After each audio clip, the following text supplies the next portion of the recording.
আহলুল জান্নাতি বুরুহুন, জান্নাতীরা হবে সরল সোজা। সুবহানাল্লাহ।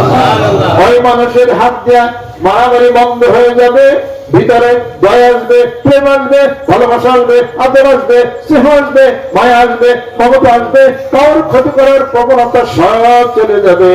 এই লোকটি দিন দিন সামনে যখন আগায় যাবে আখিরাতের দিকে, এই লোকটা ছোট একটা বাচ্চা শিশুর মতো হয়ে যাবে, তার কোনো গুনাহই থাকবে না। যেরকম সুবহানাল্লাহ।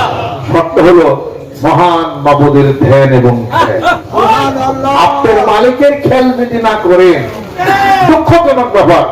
একটা কুকুরকে বাড়িতে যখন পালেন, কিছু ওই দুইটা আটা কাটা এবং কিছু হাড্ডি দিছিলেন কুকুরটাকে, বেশি কিছু খাবার দেন নাই, একটা ঘর কুকুরকে হয়তো তৈরি করে দেন নাই, বালি দেন নাই, খেতা দেন নাই, ল্যাপ দেন নাই, কিছুই দেন নাই। ওই শীতের রাত্রিতে মালিকের ঘরের সামনে বসে বসে সারাটা রাত্রি ভরা কুকুর পাহারা দিছে। আপনার মালিকের দায় দায়িত্ব পালন করেছে। লক্ষ লক্ষ মানুষ যদি দাঁড়িয়ে যায়, একটা কুকুরকে যদি ছেড়ে দেওয়া হয়, ওই কুকুর লক্ষ লক্ষ মানুষ থেকে আপনি মালিক আপনারে তালাশ করে বাড়ি করে নেবে। ৬০-৭০ বছর আল্লাহ পাক খাওয়ালেন এই ফুলে ফল দিয়া, পৃথিবী আল্লাহ রব্বুল আলামিন সাজায়া মানুষদেরকে দিলে।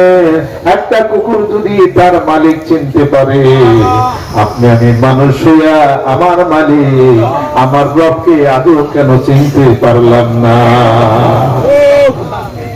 চিনাটা কষ্ট, তবে আল্লাহ আল্লাহ জিকির কত দেখবে। আল্লাহ আল্লাহ জিকির করতে করতে কোন একদিন আল্লাহ বলবে, বান্দা আমি হাজির। মাকে যদি একবার ডাক দেয় সন্তান, মা দুইটা টাকা দাও না, জেন কিনবো, আবার বলে ২-৩ বার বলতে বলতে যে কোনো ভাবেই হোক ওই মা ২টা টাকা যে কোনো ভাবে তার সন্তানকে জোগাড় করে একটা লজেন খা। মার ভিতরে যদি এই দয়া থাকে, মহান মাবুদের মধ্যে যে আনন্দগণ বেশি, আদর স্নেহ ভালোবাসা তার বান্দাদের জন্য রয়েছে, আল্লাহ কি বান্দার ডাকের সাড়া দিতে পারেন না? অবশ্যই পারেন। জিকির করতে থাকে আল্লাহ আল্লাহ।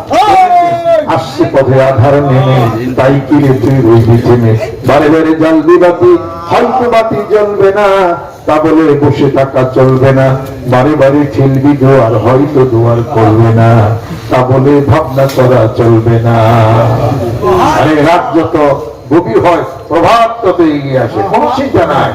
মহান মাবুদকে ডাকলে আল্লাহ রাব্বুল আলামিন বলেন, আমার বান্দা ঈমান মুক্ত করবে, আমাকে ডাকবে, আমি প্রতিশ্রুতি দিতেছি, ওয়াকানা হাক্কান আলাইনা নাসরুল মুমিনিন।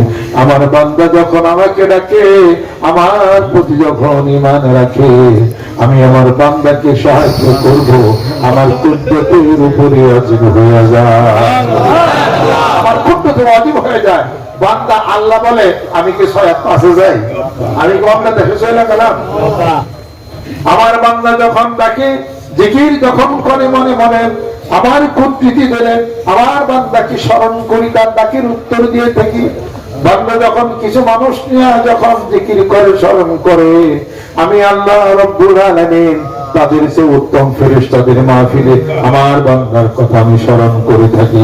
আমার বান্দা যদি আসে আধা, আমি যাই ১ হাত, বান্দা আসে ১ হাত, আমি যাই ২ হাত। আমার বান্দা যখন আমার প্রতি যখন ঝুঁকে যায়, যখন হেঁটে হেঁটে আসে, আল্লাহ রাব্বুল আলামিন বলতেছে, আমার কুদরত এত গরীব হয়ে যায়, আমি আমার বান্দার দিকে দৌড়াইয়া দৌড়াইয়া